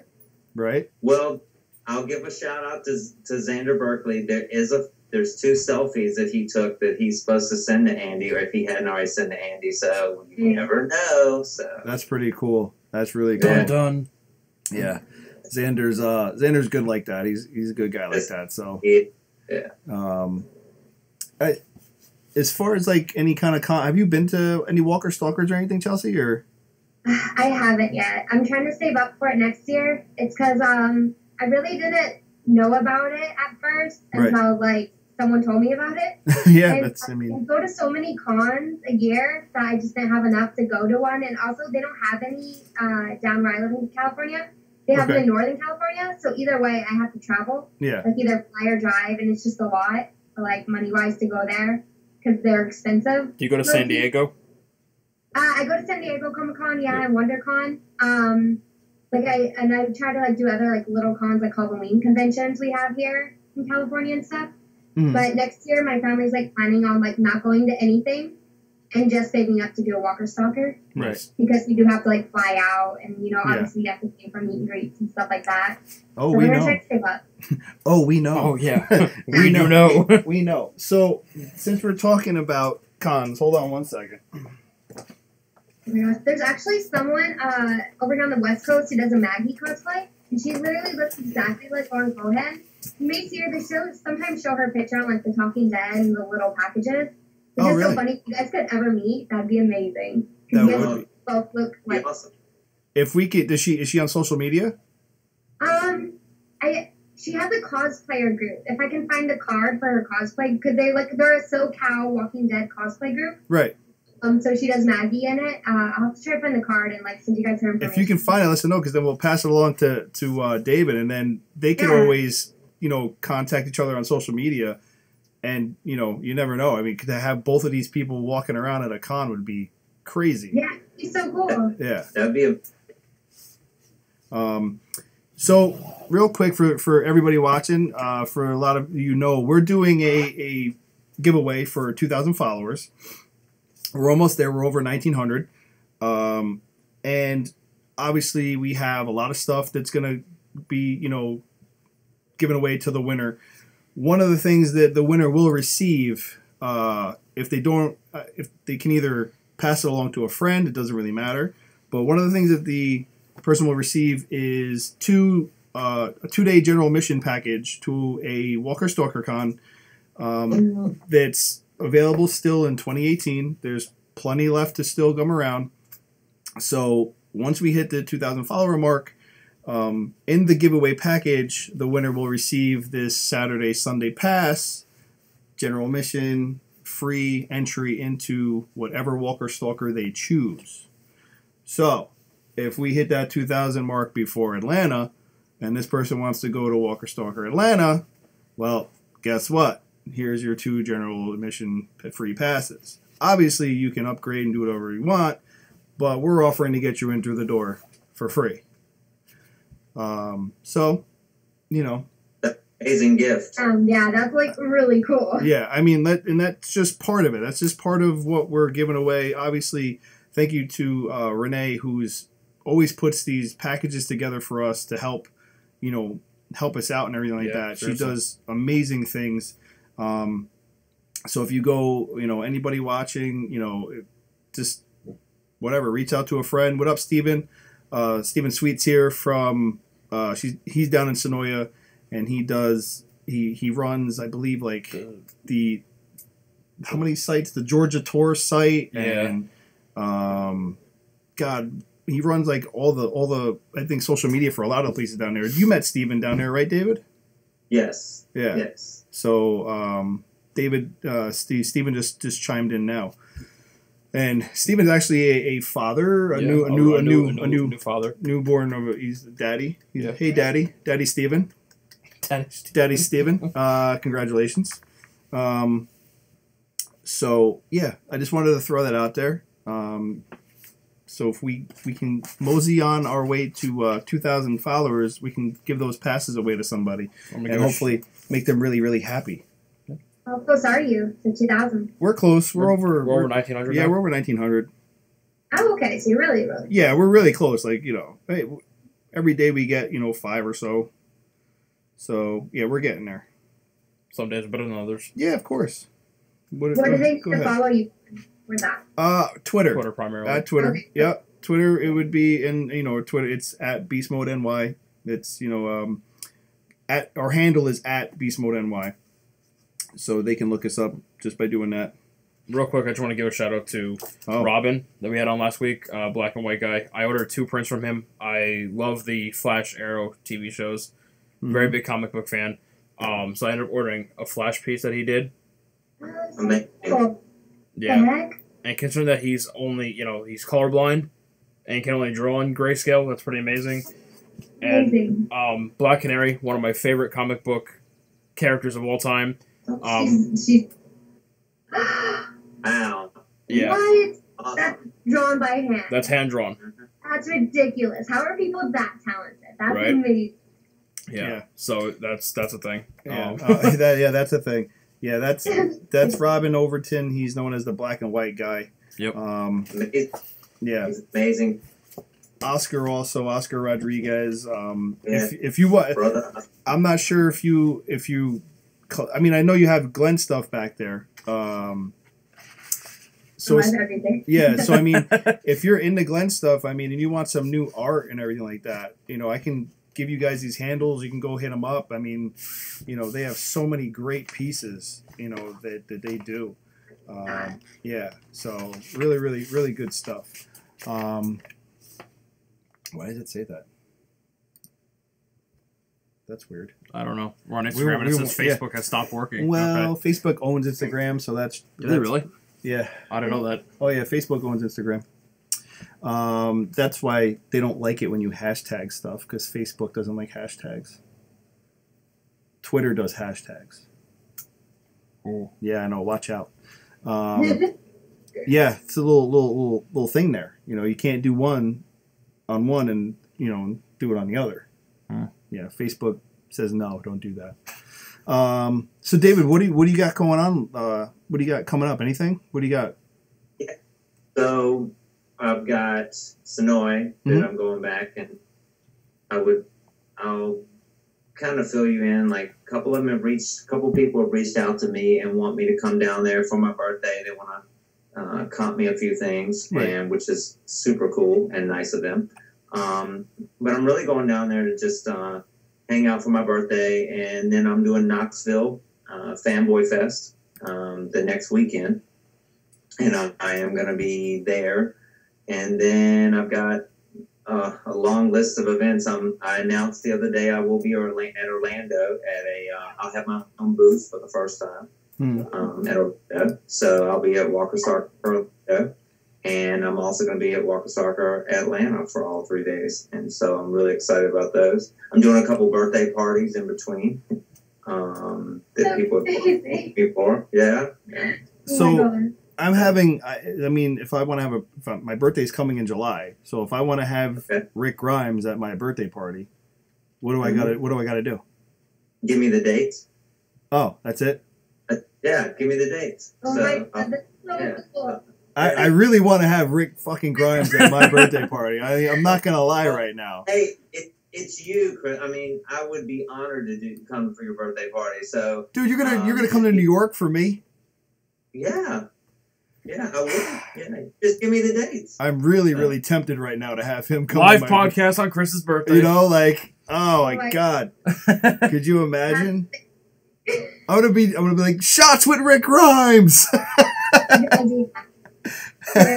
We'll call up Chelsea. We'll be like, Chelsea, we know it's 3 hours back in the past because you're in the past, we're in the future. Yeah. So like, it'll be cool. We'll be like, we're gonna do. Well, see, we're 3 hours ahead. By your birthday, yeah, Jess will be on the road from Oregon to New York. So we'll just tell her to stop in Southern California. There you go. Pick you up, Chelsea. You can come party with us. Yeah, it'll be like this.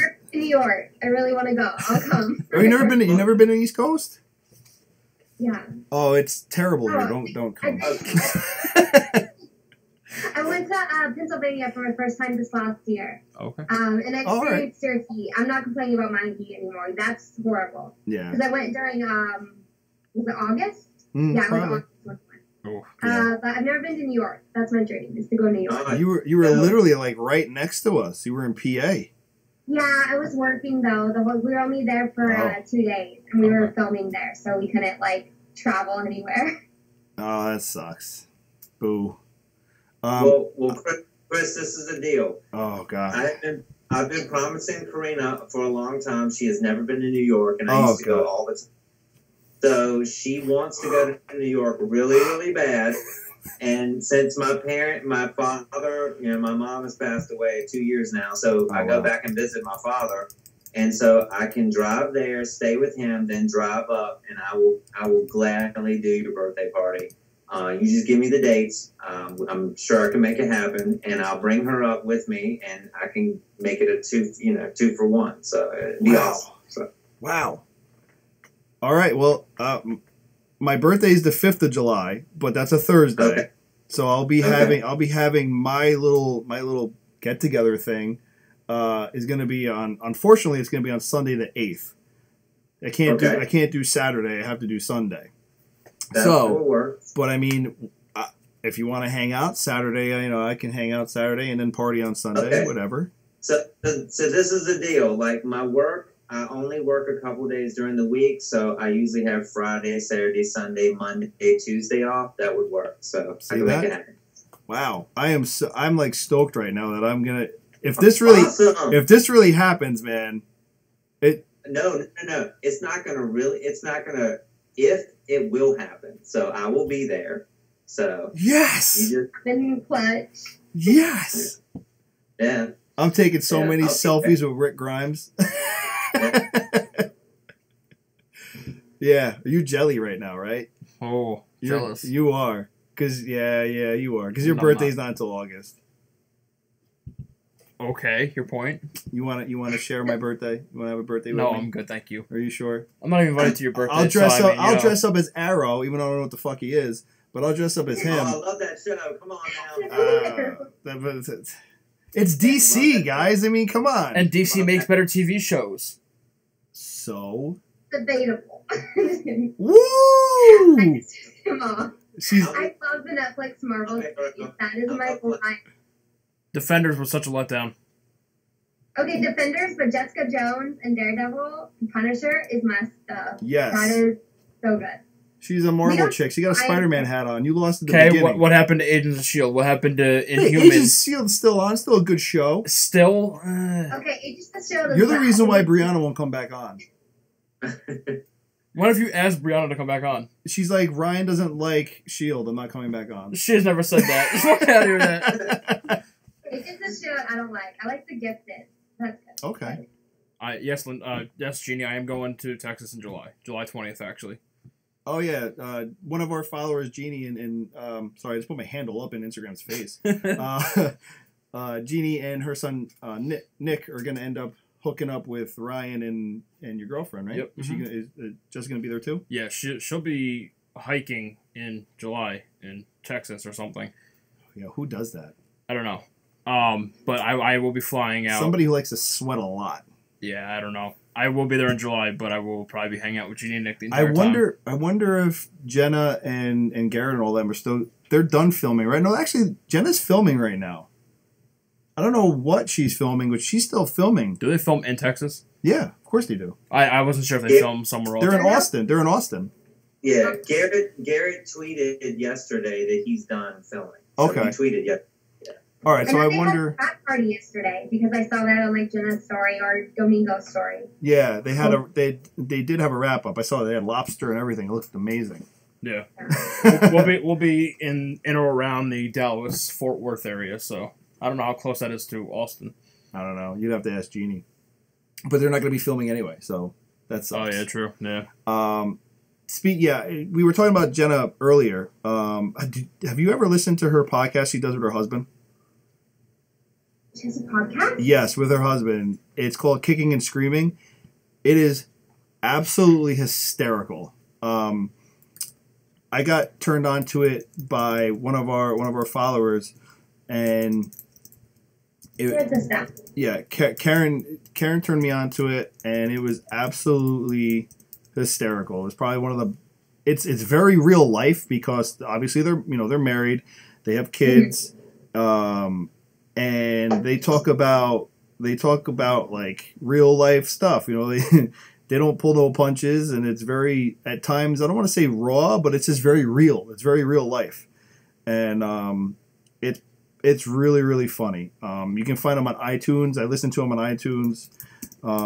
My 17-hour ride down to Sonoya and back home to New York, I listened to them most of the ride down and up. I was listening to them and watching Parks and Recreation as I was driving. That's awesome. Yeah, don't judge me. All right, don't judge me. I was watching Parks and Recs and listening to Jenna and her husband. I still think the funniest thing though is one of the main reasons why I watched Parks and Rec is because he told me how great it was, and I binge watched and finished it before he's even finished it. It's true. It's true. Yeah, that's amazing. Yeah. Parks and Recs is great. My spirit animal, Ron Swanson. 110%. 110%. Ron Swanson's my spirit animal. I love that man to death. Well, I love his character to death. Vegetables are a lie. yeah. What is this? It's vegan bacon. May I have a piece? May I have another? Best part ever. I love it. So yeah, between Jenna and her podcast and Parks and Recs, that was my 17-hour trips back and forth. Yeah. Yeah. So it was great. I enjoyed it. But yeah, their podcast is amazing. Check them out if you guys want to listen to some really funny stuff. They talk about everything. Everything. Okay? So just be prepared. It's not PG. It's R. It's R. It's hard. It's a hard R. it's a rated hard R. They talk about everything. Yeah. But it's great. It's hysterical. You will laugh a lot because of how much truth is told. And it's great because it's Jenna, and you get to see a complete other side of her. You get to see real life and hear real life stories, and it's funny. It's just so cool. I like hearing about actors and stuff. You see this like one persona or these different characters they play, but like some of those humans are actually like really cool people. Absolutely, and it doesn't disappoint at all. Yeah, Walani, it's Kicking and Screaming. Let me make sure I'm not missing anything on that. Let me see. I had to see her at WonderCon because we were waiting for one panel. So we ended up watching a panel for her new pilot. I forget what it was. It's called Imaginary Mary. Mm-hmm. And she played like the lead in it. So she came out during the panel. So we got to like see her then. It's just crazy because it goes full circle that she like ended up being on one of my favorite shows. But that was my mom's like one of her favorite shows growing up was that Dharma and Grace, right? Yeah. Dharma and Greg. Yep. Dharma and Greg. Yeah. That's awesome. Previously played. Well, she came out on social media, and I was talking about how I wanted to see her at Walker Stalker Nashville, but I was getting photo mobbed and I couldn't go talk to her. And she literally sent me a tweet and was like, "I saw you, amazing man. I in Atlanta, so I'm gonna actually go up and get to hug her and talk to her and chat with her and take a pic with her at Atlanta." So I'm excited about that. She's super cool. Yeah. So all right. So if you go to Instagram and you just type if you type in like Kicking and Screaming, it brings you to their page. It's called Kicking Elfman. Okay. And then down in the description, it's her lightning bolts that she uses. It's Kicking and Screaming, and it says R-rated filmed comedy podcast, and it's with her and her husband, and his name is Bodie, right? Yeah. Bodie Elfman, I think. That's how he pronounces it. And you can go to Kicking and Screaming on iTunes and check them out. They have the link right there on this page too. So yeah, but yeah, if you guys want to laugh a little bit, definitely go check that out. It's good stuff. So yeah, I mean, you guys got anything else? What do you got going on? Are you gonna be doing any video gaming or you have anybody lined up for any interviews or anything like that, Chelsea? Yeah, actually tonight, I'm having another phone call with Brandon. Oh, really? Another talk, yeah, because he would, because like when we were doing my stream, we kind of were like fighting that I was like, Madison's not gonna die, she's my favorite, and he kept saying, yeah, I'm pretty sure she is. Yeah. And so yeah, he's gonna come back on tonight and rub it in my face probably that he was right. Well, at least if the bet is that you have to wax your legs, at least it's not going to be that bad. You know what I mean? Yeah, so, sure. I never bet anything because I'm probably always wrong. So I not to do that. Yeah. Yeah, just that. And then I reached out to the director from Fear the Walking Dead, Michael Zemeckis. Yeah. That's how you pronounce it. Yeah, it's rough. And he actually said that he would, but just after they were finished filming Fear the Walking Dead, because he said they were still busy doing that. Right. So hopefully maybe him. Just because I want to get to know a little bit more of the behind the scenes rather than just like the acting side, like more of the writing and directing side of it. Okay. Well, here, if you could, when you're talking to Brennan, tell him we slid into his Instagram DM there, and if you could, just go check it out real quick. Okay, for sure. Yeah. Just saying. Brandon, I sent it a week ago. It's just waiting for people to ask. Yeah. No, I definitely I would be cool. I don't want to make a bet with him because I have way too much hair on my legs. So I'm just saying, we're not going to play that game. You on the other hand, what's that? Orders or something. Yeah, exactly. And David, of course, you have the cons coming up as far as events go. I got the con and my birthday. The prototype is in, and I will have to get you one, but the shirt is in. Very nice.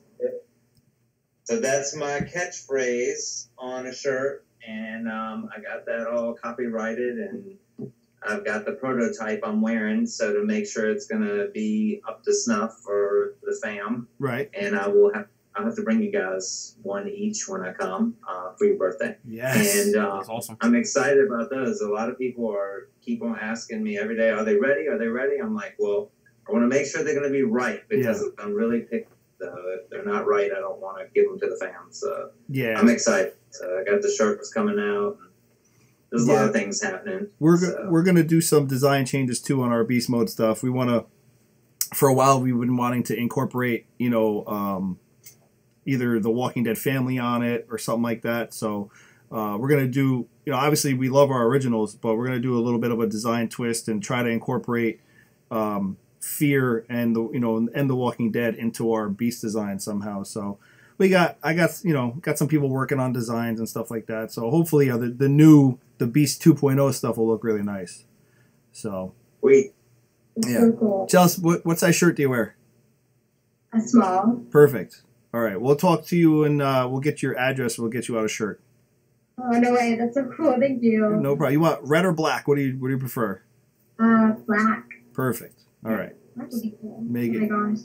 We'll get that out to you. It's so cool. Sorry. I cosplay too, and I just always feel so bad. I want it to be as close to the character. But actually, like getting to cosplay where you look like the character is so cool. Yeah. Well, see, the greatest thing when we first met David and we talked about his cosplay is he goes, I don't try to look like this. He's like, I've been waking up looking like this for like my whole life. He's like, he's like, so this is just me. This is who I am. He's like, it's just really weird that like this the way this happened. This is what happened. And it was just really funny. I was like, wow. I was like, you know what? Like everybody else has to, not everybody, because there are other people out there. You know, you have your, what are they called? Dingle hopper? Doppelganger? Dingle hopper, doppelganger. I don't fucking know. You have your, you know, your dingle hop, your dingleberry. You have your lookalike. Oh my god. You have your what is it? Doppelganger? Yeah, you have one of those. So, is Dinglehopper from Little Mermaid? Yeah, it's like yes, it's the fork. Yeah. See, I knew it was from somewhere. That's why it was in my brain. I didn't make it up, ass lick. I'm sorry, Dinglehopper just sounds. It's really fucking close. Dinglehopper and Doppelganger. Like, really? Come on. What? It's really, look, it's close. To me, it's close. You know, I don't know what. like I keep saying, tomato. Dinglehopper, Doppelganger. Okay. It's not like I said Dingleberry, you know what I mean? Like, that would have been really off. That would have been, like, really, really off. Not much better. Yeah. So, anyway, besides that, it was just really interesting to have, like David kind of make that point. It's like, yeah, this is me. He's like, this is just who I am. And, you know, and a lot of people have to, like, really buy a wig and have to do, like, certain things, you know, or glue facial hair on, where, you know, it's just, well, every day Rick Grimes is right here. Yeah. So that's just what it is. But it's always a good feeling when someone compliments you and says, like, oh, wow, you actually look like the character that you're actually cosplaying as. Like, when I did Deathstroke for my first New York Comic Con, I had a lot of people comment to me, and they're like, holy shit, like, you actually look like, you know, Slade Wilson. Like, yeah, that's actually really badass the way that you did it. And it was, you know, it was cool because the mask that I bought for him, I thought was actually the cloth material, but it wasn't. It was all like latex almost. And I'm like, great, it's, you know, early October, and I'm in New York City where it's probably going to be really warm, and of course it was. And so, thankfully, I bought an eye patch from the Halloween store. And because in the comics, Slade Wilson is missing an eye from when he had a fight with, I think, Batman. And Batman actually stabs one of his batarangs in it. And so I wore an eye patch, and people were like, you know, people were still coming like, holy shit, that's actually really cool that you decided to wear an eye patch instead of the mask. And stuff like that. It's pretty cool. All right. Yeah. Cool. Yeah. I'm reading comments on our thing saying that I got to get Dinglehopper patented, but I can't because the Little Mermaid used it first. Disney owns that. Disney owns Dinglehopper. I can't do anything about that. Yeah, Disney. Yeah, I don't want to mess with Disney. I'll end up. You don't want to fight the mouse. I'll end up disappearing quicker than AMC ever could make someone disappear. You know, like Disney's just like. Francine, I will be at New York Comic Con. I actually got my Thursday, Friday passes. I will be getting my Saturday with general admission. So there you go. Yep. If anybody wants to see him at Comic Con in New York, and I will be John Constantine this year. He's right here. Yes, John Constantine. He'll be the really hot dude wearing a trench coat. And by hot, I mean sweating. By hot, I mean sweating to death. And you don't mean by Dinglehopper? And attractive. See? Oh, whoa! See? Yeah, see what I did there? It's weird though. I have to buy a really weird looking blonde wig and kind of like cut it up a little bit because he's got short hair. So will it just be weird to have hair, or it would be weird? It'd be weird to have hair up on the top of my head because, as we can see, I've been losing it since I was 20. I love you, you fuck. Thanks. Now Linda has something for Friday. Yeah, Football Friday. What? Donna's here. We're just talking about Donna. We were talking about you today, Donna. You need to answer me back in text messages. Donna, meet everyday Rick Grimes and Chelsea. Donna is who is Chelsea? Who is Chelsea? That's not just a question. That is her Twitter handle. Yeah. Like, sorry. Who is Chelsea? We're not like trying to be like, who is Chelsea? Why is she on our show? No, it's who is Chelsea. Donna, we have to give a lot of credit to. Donna helped build us to what we are today. A long time ago, she is our tech queen. Would you say? Our tech guardian angel. Yes, our tech guardian angel. She's the reason why we do live podcasts now. Yeah. Or videocast or DeadCast, if you will. Yeah, DeadCast. It all started with Donna a long time ago. She Hi, Donna. We were just talking about the fact that it used to be myself, Chris, and Matt.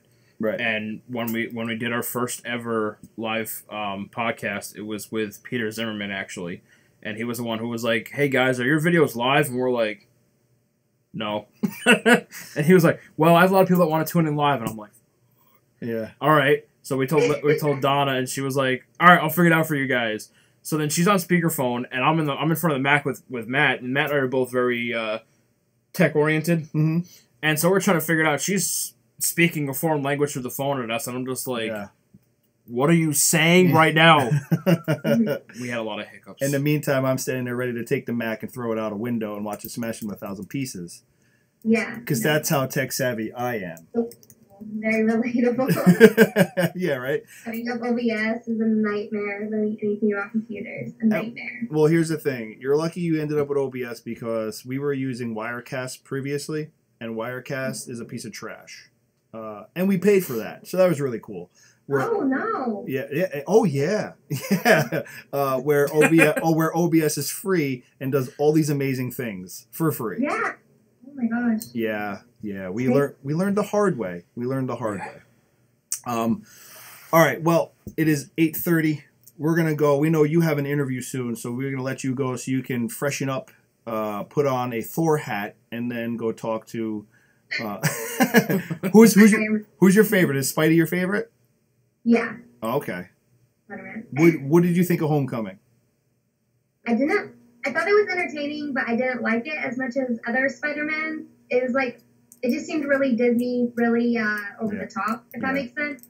Not down to earth like other superhero movies, but it was entertaining. It was fun. It was a superhero movie. Now, what was your take on Infinity War? I know like what happened wasn't gonna stay happening, but I was like freaking out because I love Loki, and they just like snatch him off in the first like 10 minutes. Yeah. I thought it was good. Actually, I thought it was a really good superhero movie. It's actually cool to see something not end with a completely happy ending. Mm-hmm. But if you're a fan of the comics, you know Captain Marvel's coming. You know that she's fighting to save the day. Marvel's not going to kill off all of their fortune. So they will come back. But I thought just an overall, like, cinematically, it was like a really cool movie. And it's also funny. Yeah. And did you happen to see Deadpool 2 yet? I did, yeah. Really, I just saw that over the weekend with Ryan, and I gotta say, the ending of that where he learns how to do something, really, really cool, because that's gonna open up a lot of doors. Just saying, open up a lot of doors. Yeah, for sure. And also, I love that they actually like threw in the X-Men more, because that is my favorite Marvel, not from MCU, but Marvel like characters. X-Men is my favorite overall. So it's just like really cool to finally see that tie in with like Deadpool. It's taken, well, you know, Fox had to release some rights, and Disney bought all those rights, so now they can do whatever they want. I've also got a very solid theory that X-Men Dark Phoenix about Jean Grey is going to be the X-Men's introduction into the Marvel Cinematic Universe. I've got a very, very strong feeling behind that, just because of the timing of the finalization of the deal between Fox and Disney, and the release of Dark Phoenix. I've got a very strong feeling about that. And if that happens, because of the pre-established cameos in Deadpool, that would technically make Deadpool part of the Marvel Cinematic Universe. Yes. And it's going to happen. It's going to happen. Yeah. I would love some interaction between Deadpool, Thanos, and Death. Because in the comics, for anybody that knows about that, there is a very rich history there between those three characters. Yeah, if anybody wants to go, if you guys are into comics still, or like into Deadpool or anything like that, if you want to read a really good comic and it's not that long, go read Deadpool Kills the Marvel Universe. Oh my god, yes, it's amazing. It is. Oh my god, it's Deadpool Kills the Marvel Universe. It is so good. Love it. All right, well, with that, we're gonna let everybody go. You guys don't hang up yet. We're gonna get rid of them, and you guys stay. All right. All right. Thank you, guys. It's nice meeting you, David. I'll follow you like 3 years old. Good to see you. Great. Bye, guys. Thank you for having me. You gotta enjoy your interview. Thank you. And don't forget to tell Brendan about us. No, I will for sure. Thanks. I'll call him out on stream. Good night, everybody. Bye. David, hold on 1 second. Don't go.